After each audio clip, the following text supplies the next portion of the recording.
Hello guys, ഇന്ന് ഞങ്ങൾ നെസ്റ്റോയിൽ പോയി കുറച്ച് സാധനങ്ങളൊക്കെ പർച്ചേസ് ചെയ്യാൻ പോവാണ്. ഫസ്റ്റ് തന്നെ കഴിഞ്ഞ ആഴ്ച ഞാൻ പയർ വേവിച്ച് കരിയിച്ച് ഒരു പാത്രം കളഞ്ഞു. അപ്പം ആ പാത്രം റീപ്ലേസ് ചെയ്യാൻ വേണ്ടിയിട്ട് പോവാണ്. യെസ്, അങ്ങനെ ഞങ്ങൾ പാത്രം വാങ്ങി. ഡൗണിക്ക് വെറും 10 ദിർഹംസ്. ആ എക്സൈറ്റ്മെൻ്റാണ് നിങ്ങൾ എൻ്റെ മുഖത്ത് കാണുന്നത്.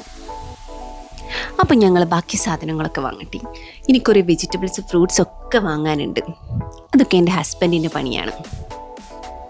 കുറേ സാധനങ്ങളൊക്കെ ഇങ്ങനെ ഒളിച്ച് വാരിയിടും. ബെറീസ്, അങ്ങനത്തെ കുറേ അല്ലറ ചില്ലറ സാധനങ്ങൾ. വഴിയില എന്തിനാണെന്ന് ചോദിച്ചാൽ എനിക്കറിയില്ല, പക്ഷെ ഞാൻ വെറുതെ വാങ്ങിച്ചു വെച്ചു. ഞങ്ങൾ പർച്ചേസിങ്ങിന് പോകുന്ന ടൈമിലാണ് നമ്മൾ കാറ് കഴുകാൻ ഏൽപ്പിച്ചിട്ട് വരും. അപ്പോൾ ഞങ്ങൾ തിരിച്ച് വന്നിട്ടും കാറ് കഴുകി തീർന്നിട്ടില്ല. അപ്പം ഞങ്ങളിങ്ങനെ അതിൻ്റെ ഫ്രസ്ട്രേഷനിൽ ഇങ്ങനെ അവിടെ നിൽക്കുകയാണ്. ആതിരയും വിനു ഞങ്ങളെ കാത്ത് ഞങ്ങളുടെ ഫ്ലാറ്റിന് താഴെ വന്നിരിപ്പുണ്ട്.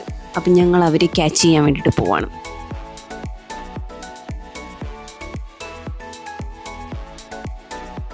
ഇതാണ് ഗൈസ് ആതിര.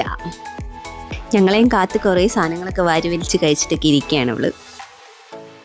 ഇതാണ് വിനു, ആതിരയുടെ ഹസ്ബൻഡ്.